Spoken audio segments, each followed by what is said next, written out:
Rich Tarani here in the TMC newsroom. We are at Interop 2012 in Las Vegas. On our program is Dirk Gates.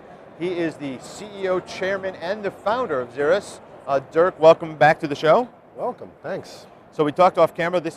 It feels like your fifth or sixth interview. It's been quite a few. And tradition now. Yeah, it really is. And when we first started speaking, I was at your headquarters in the Northern California region, and you had this vision. God, it's got to be 4 years, something like that. You had a vision that Wi-Fi was going to replace wired, and that devices are going to help push this along, but not just devices like handheld devices, but that was right around the time when Apple was becoming very popular with MacBook Air type products that had no real easy way to get to the Ethernet port. So where have we come from those days? Walk us through. Come a long way, and a long way in just the last year. You know, I actually had this vision 20 years ago back at Xircom. Came out with our first wireless LAN PC card, way ahead of my time, but I saw a future where all devices would be wireless, mobility would be king, and it's taken time to get there, but my goodness, in the last year alone, just the explosion with tablets, all of a sudden Wi-Fi matters, and performance in Wi-Fi matters. So we started the company Xirrus all about building a Wi-Fi infrastructure that could scale and could perform with a large number of devices and have the capacity to do that 8 years ago. And we started chatting probably 4 or 5 years ago, and it was still a vision. It's a reality today. The tablet explosion has suddenly taken this to a point where Wi-Fi was a convenience, a couple of access points in conference rooms, to now I need to have high performance Wi-Fi everywhere in my enterprise. Last few years, the vertical that really only cared about Wi-Fi had been education. They moved wireless early, needed it for laptops in the classrooms, and if it didn't work, then classes didn't get taught. But they've now moved on to tablets, and as the whole world moves on to devices that are wireless only, mobile only, everyone has that same need, high performance Wi-Fi. It's sort of nice to see the vision become reality.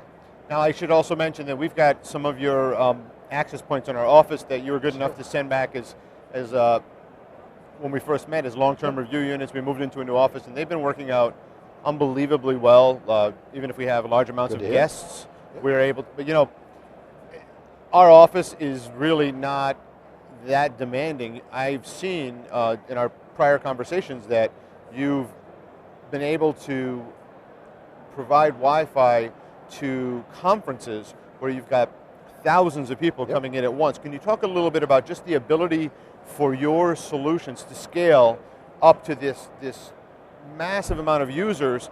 And it's probably worse now than it ever has been, because nowadays power users at like a Microsoft convention have possibly four devices, maybe a Windows phone, an iPhone, an iPad, a Samsung Galaxy Note. I mean, it's huge.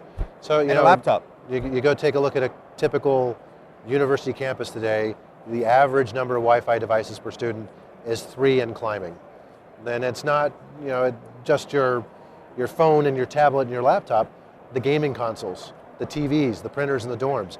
The number of Wi-Fi devices is just huge. So an example of what we can do in terms of scale here at Interop, I don't know how many tens of thousands of users they have, but we're covering this entire show floor, all of the classrooms, the entire event, with 25 devices.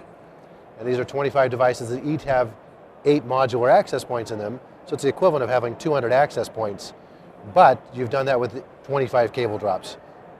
Installs much quicker, much less expensive. You don't have to pull 200 cables, you just pull 25. One of the other things that we do that's unique is we take full advantage of all the Wi-Fi spectrum.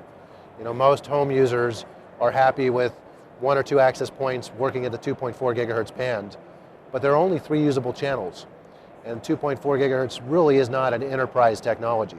Up at 5 gigahertz, the newer band, there are 24 usable channels, 8 times as much spectrum. So when you're thinking about an enterprise-grade Wi-Fi network, you have to have 8 times as many of your access points operating at 5 gigahertz than you do at 2.4 if you're going to take full use of the spectrum. That's what our technology can do. Virtually every other vendor brings that same 2 radio access point from the home into the enterprise, one operating at 5 gig, one operating at 2.4, and you have this 50-50 mix when you really need to have an 8-to-1. And that's one of the reasons why we can do these large conferences so well, is we get the right mix of the spectrum. And beyond interop, we do the Javits Center in New York, all of our gear permanently installed. Moscone out in San Francisco, same thing. For those same reasons, we have the most scalable Wi-Fi product line in existence today. That's great. Now, in terms of international versus domestic sales, are you seeing any trends that are interesting, worth sharing? So, you know, we do have solid international business, and I think we're seeing the same trends internationally.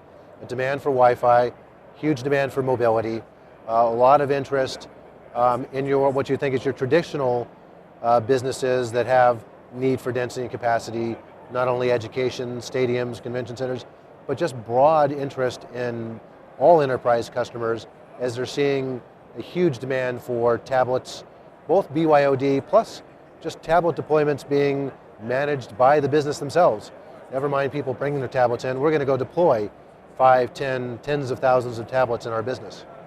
Now, one of the other things worth pointing out, we've discussed it before, but for new viewers, I want to make sure they know that one of the differentiators is that you've got this kind of a radial design with antennas, similar to if you ever see a cell phone tower, you see these 3 different antennas going in different directions, and you do something similar with your technology. We sure do. So the core of our technology is what we'll call a modular access point.